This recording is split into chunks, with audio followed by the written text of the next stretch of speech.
Welcome back to another episode of Room 109. Today we'll be talking about 10 lessons I've learned in love and navigating dating in 2024.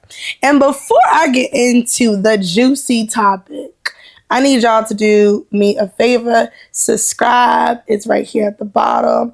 Follow your girl. I have all your ads right here. And let's get right into Room 109 because it's about to get real, y'all. We talking about dating. We talking about navigating. We talking about lessons. We about to get nitty gritty. And I'm just going to hit it on the nail. The friend to lover dilemma. I've never been an advocate to date like my male friends. Like I feel like once you're friend zone, you're friend zone. And the reason for that is for the listings that I'm going to list today. I think like it works out for some people, but for me, it didn't work out and it put a bad taste in my tongue. So one, the friendship part of it is like valuing the friendship. And I really valued that friendship. Like that was my dog.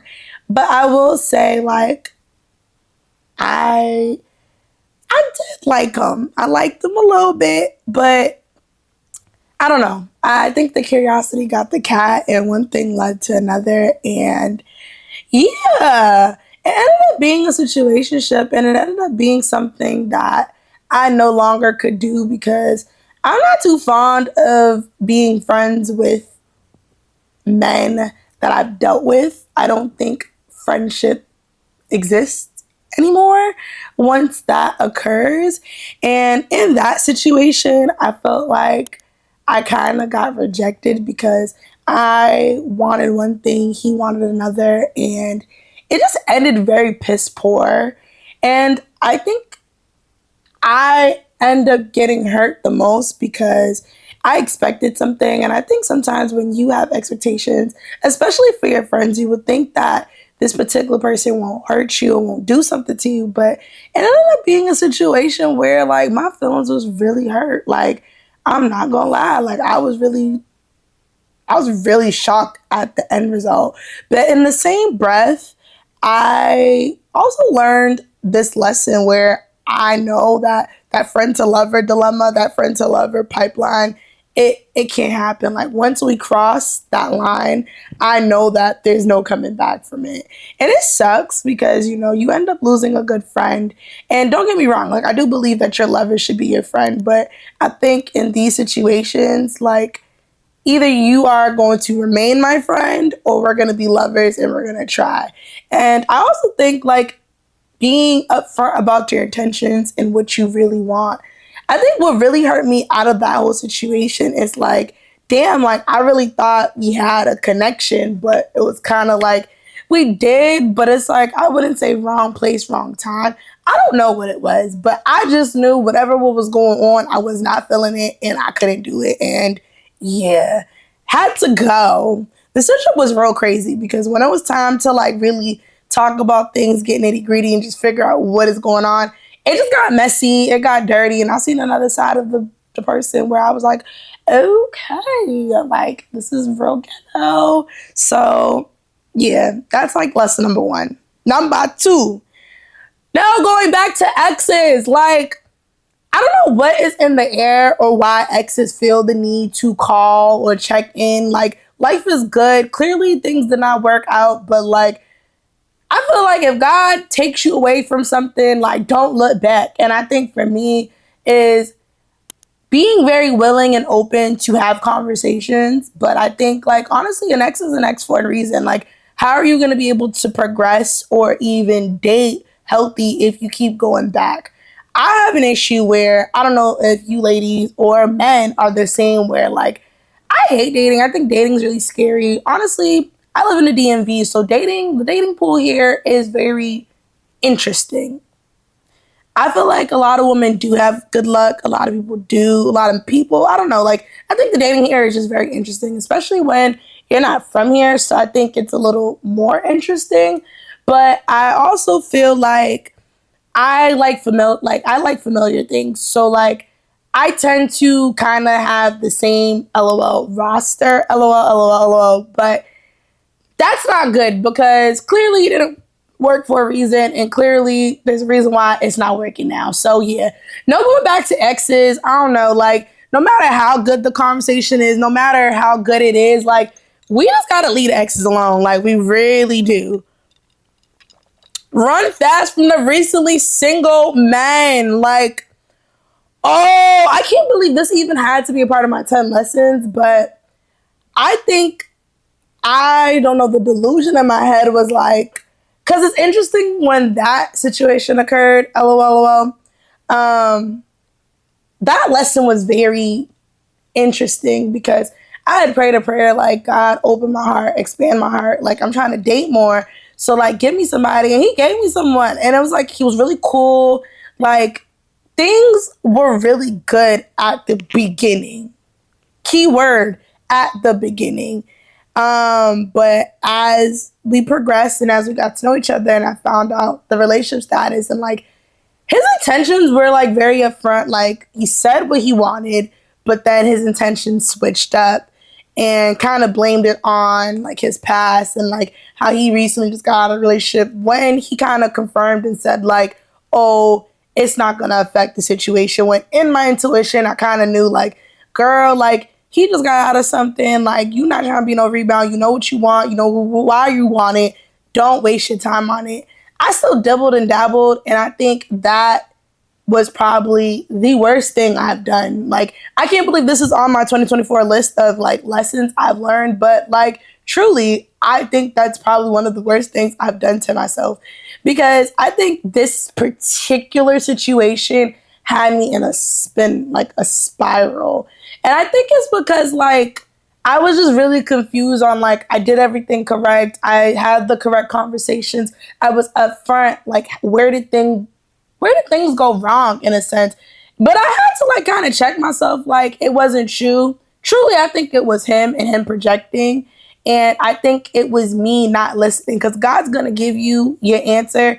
God just wants to see how fast you going to listen and be obedient. And your girl was dibbling and dabbling in things that, yeah, like I got my no the first time and I clearly couldn't learn. So it just got progressively worse to the point where I was like, this is no longer serving me and I have to walk away. I don't know what hold that particular person had on me, but it really taught me a lesson on like, as soon as you feel something, like as soon as someone tells you what it is, like kind of like, especially that recently being single, I don't care what, I mean, each your own. Like, I feel like some people are able to like move on quickly, but like, I don't know, like how do you go from, oh my God, I want to settle down, I want a relationship to all of a sudden you just wishy-washy, you switch your shit up. Like that was weird within itself, but yeah, run fast from that, which goes into number 4, words versus actions. Words versus actions.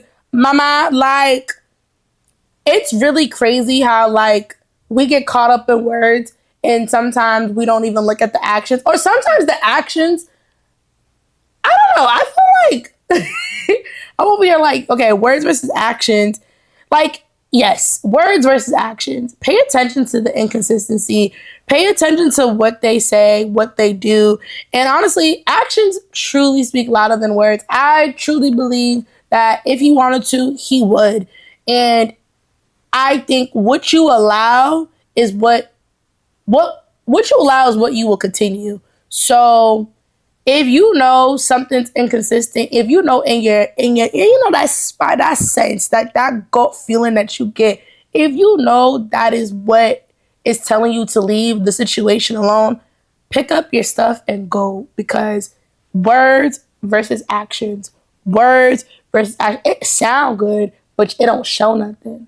You could tell me I am the woman of your dreams and you are going to do this, that, and you don't do nothing. I think truly, words are cute. I love them, but I really do like an action-oriented person. Yes, it's on my list of 2024 of things I learned, and I think it's always going to be on a list of things I'm continuing to learn, because at the end of the day, your actions got to match up. Like, you can't say one thing and then do another. Like, don't be funny.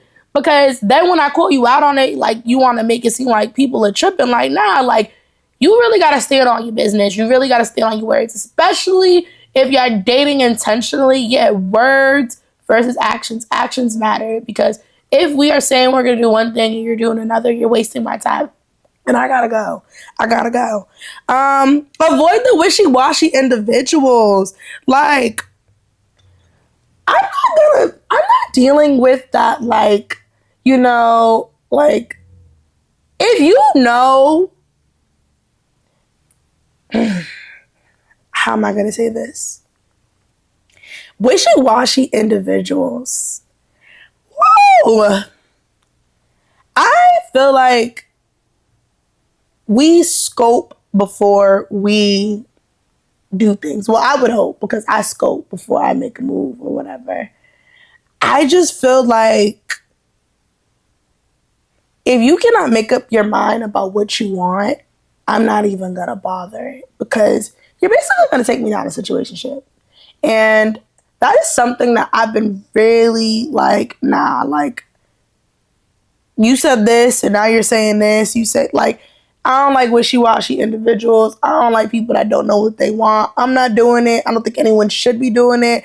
And honestly, that is going to bring you to the pipeline of situationships. And guess what? We are not doing those. And luckily, actually, we're just going to skip to the next one because situationships. Don't start something you can't finish. Don't talk a good game if you can't do it. Don't start bringing flowers one day and then all of a sudden you don't want to do it. Don't start doing dates and then all of a sudden it falls.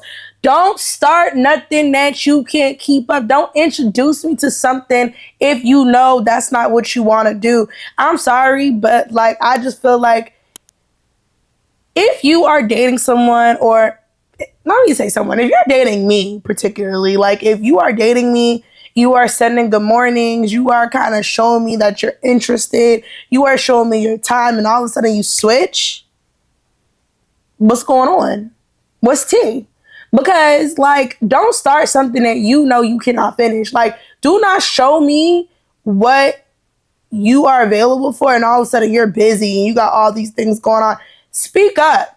Say you're not interested. Like, I know we always say, like, oh, tell people. But, like, honestly, at our big age, at our big tender age, especially for me, like, tender age of 26, like, there's no need for the running around, the ghosting. Like, be upfront, be for real. And literally, if you're going to start something, make sure you talk that talk and you walk that walk. Talk a good game. Show a good game. Like, do what you gotta do. Like, I just think it's mad corny to like introduce yourself to someone, or introduce something that you're doing for somebody, and then switch up. And yes, it is a part about my list, but like, don't start nothing you can't finish. If you know that you cannot upkeep the communication, you cannot upkeep my lifestyle that I already pertain for myself, if you know that is something that you cannot do, sir, like, go. Like, I don't know, like, just go find someone that is willing to take your mediocre bullshit. Like, there's people out there who will allow it. When you come over here, that's not what I'm doing. So don't start nothing you can't finish. Number 7, pray and seek guidance. Because let me tell you something. Prayer, seeking guidance, one thing about God, and you guys all know that prayer. If he is for me, God show me. If he is not, take him out the way. Once you pray that prayer and you get your answer, madam, sir, uncle, auntie, you better go. I pray this prayer all the time. I always ask God to show me the way and lead me. The problem with me is when I get the signs, and when I get the answer, I'm going to drink my juice. I can't believe I'm saying this out loud, but when I get the signs and I get the answers, I be in disbelief, because I be wanting it to be like, like, let this be the last one. And then it ended up being a situation where it's like, God already showed me what to do. And I'm a little stubborn, so like, I really learned my lessons this year. And I learned it in the most worst ways, to the point like, if I go back, please put Boo Boo the Fool on my face. Like, the clown mask is on me. And one thing about me, I'm big on accountability. So if I'm being stupid, I'm being stupid. But for real, like, when you pray and you seek guidance and you get the color blue, you can't say the color blue is pink. It's blue, boo. Like, you got your answer. So now what are you going to do? Are you going to take it? Are you going to leave it? Are you going to stay? Or are you going to go? And I think it's very important to really, like, you know, when you seek God's guidance, listen to God. God knows what's best at the end of the day. Because if we're dating intentional and we're trying to be intentional, like, there's no room for maybe that's, maybe this, maybe this. No, like, 2 strikes.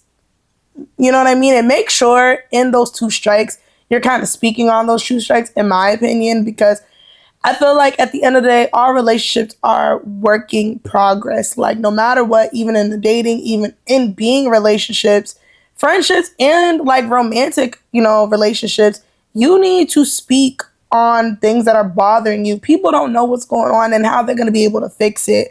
But also, it's like, does it become a repeated pattern? Is it something that you can allow? Like, I'm always say, don't start something you know you cannot finish. Do not show me something that you cannot you upkeep. Or do not start bad habits that you know in the long run that this is not gonna, you know, sustain, or this is not going to kind of help you in the relationship, because it's gonna hurt you in the long run.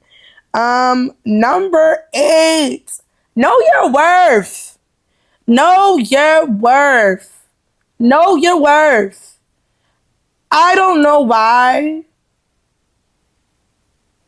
I feel like everyone has their own standards of worth. And speaking about my worth, I know what I don't even want to say this analogy because I hate it so much. I know who I am as a woman. I know what God has done for me, and how his favor is over me, and how his love is over me. And I am not going to continue to allow anyone to make me feel unworthy because of their insecurities. Stand firm in your values. 2024 dating, I really realized that people are going to try it. And it is up to you to make an executive decision on how far they are going to try it. So really know your worth. Be comfortable in who you are as a woman.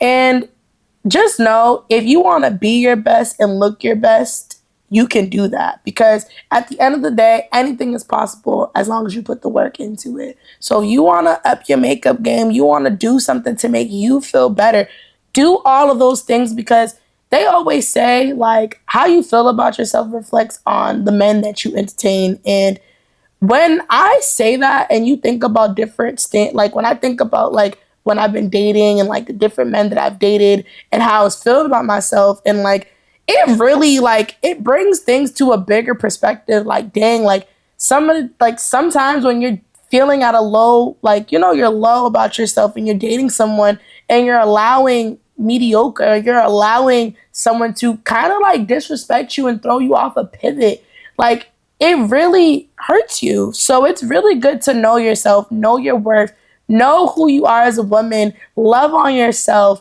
understand that God loves you. Like, he loves you so much. And any man that cannot see who you are as a woman, what value you bring, madam, let me tell you, like, fine girl, no, they pay. Like, fine girl, like, get up. Like, you know what I mean? Get up. Like, really, don't allow it. Like, do not allow anyone, I mean anyone, to make you feel like you're not worthy of the love that you want. You are not worthy of the things that you're saying you want, or how you want somebody to treat you. Trust me, someone's there to treat you that way. And if that particular person that you're dating does not want to see your value or even seek interest on that level, leave them where they're at. Like, leave them where they're at. Do not let these small boys come and distract you from finding your husband. I beg, like, yeah, feel our emotions, but we need to get back up, at the end of the day. Like, get up. Like, feel your emotions. Feel how you feel. Get it. But just know that you are worthy of love. You are worthy of the love that you want. You are worthy of the love that you give out, because trust me, what goes around comes around. You reap what you sow. So what you allow and what you continue will only be the trajectories of how you want it. And that is something that I've learned this 2024. And honestly, I'm so grateful and thankful that I've been just consistent with my workout journey, and I've been doing things to just make me really feel more comfortable in my skin, to not allow mediocre shit. Okay? I'm not gonna let no, like, you know what I mean? Like, some of these dudes are not even worth the scramble. You know what I mean? Like, really, like, you have to really tell yourself every day, like, I'm that girl. And those who get it. And that's on what? Period. But yeah, I think this goes into number 9. Don't force it. Let things naturally unfold. If it's meant to be, it's meant to be. If the conversation die out, it die out. I ain't chasing nobody. I ain't chasing no one. Okay? What's meant for me will always be for me. It would always be there for me. It will never forsake me. It will just be there. Like, I think that's been like my best thing about dating. Like, I have not been chasing everything. And granted, I did tell myself like this year I wanted to start dating intentional, which I do put my intentions out there. But I don't really like put myself out there to date and like, have that team and rosters. But like little pics and things right there of dating, like, I'm not forcing nothing. Like, if it's meant to be, it's meant to be. If the conversation die out, it die out. If the conversation pick up, it pick up. Like, I'm not forcing it. What's meant for me will be for me. What's gonna stick is gonna stick. If it's my time, it's my time. Till then, we doing what we gotta do. We're loving on ourselves. We're taking care of ourselves. And we are living our best life. And the last one, stand firm on your business. Be clear about your boundaries and your desires. That will really quickly identify and really weed out the ones that are serious. And when I tell you, like, that has helped me, like, I know what I want, I know my boundaries, but what I don't do is I'm not gonna tell the person I'm dating kind of the things that I'm looking for. I always say, like, I'm looking for a man of his word and a man of God. And also, like, I always ask this question, like, who leads you? Because that already tells me what I'm going to do with him. If he tells me something else when I ask who leads you, I'm like, well, he can't tell me who's leading him. How he going to lead me? So I think you really need to stand firm on your boundaries. And you need to know, what are your boundaries? What are your non-negotiables? Like, you need to sit down and ask yourself these questions. Like, you can't go in dating and just be like, oh, I want to date. And then, like, you know what I mean? Like, you don't got a game plan. Like, come up with your game plan. Really understand your boundaries. Understand your do's. Understand your don'ts. And I know I said 10, but I'm going to say 11. Be careful about who you seek advice from. And be very careful about, talking to your friends. And I'm not saying, like, it's not good to talk to your friends. But just know that if there's certain things in your relationship that you allow, just know that some of our friends, and they love us a lot, but sometimes they don't forgive. They don't forgive as easy as we would. So just be mindful of how you want to portray the person you are dating, and just be mindful of the things that are going on. I think sometimes it's better to seek for God's advice and pray on it and journal about it. And if it's something that you cannot really get through, then seek guidance from someone that you truly trust. But really be mindful about how you talk about this person, because if this is someone that you truly want to deal with and you want to work things out with, we want our partner and whoever we're dating to really get along with our friends, get along with our family. We don't want them to be looked at in a perception in a way that, they could be looked down upon. So really, like, be careful with that. So I really hope y'all really enjoyed, like, my 10 lessons that I've learned. Dating this year has been very interesting. I think for me, my biggest thing, like my biggest one, is no going back to exes and believing what someone says the first time. I just am I'm a lover girl. Like, I love love. I believe that love is beautiful. Love is such an amazing thing. And I cannot wait until like the right lover and the healthy love comes my way. Because I feel like at the end of the day, everything that I'm learning this year in 2024 is honestly here to teach me about what's next in life, what to do, and what makes sense. We are learning, we are loving, we are giving ourselves grace in these periods of dating and being open-minded to whatever comes my way. So peace and blessings to all of y'all. Peace and blessings. What else? Oh my God, I just got like a brain, but like peace and blessings. Don't forget to subscribe. Tell a friend to tell a friend. Follow me. And let me know below, like, what's y'all lessons that y'all been learning in 2024 when it comes down to dating. Like, let me know what y'all are thinking. Let me know what's going through y'all brain. But yeah, mwah.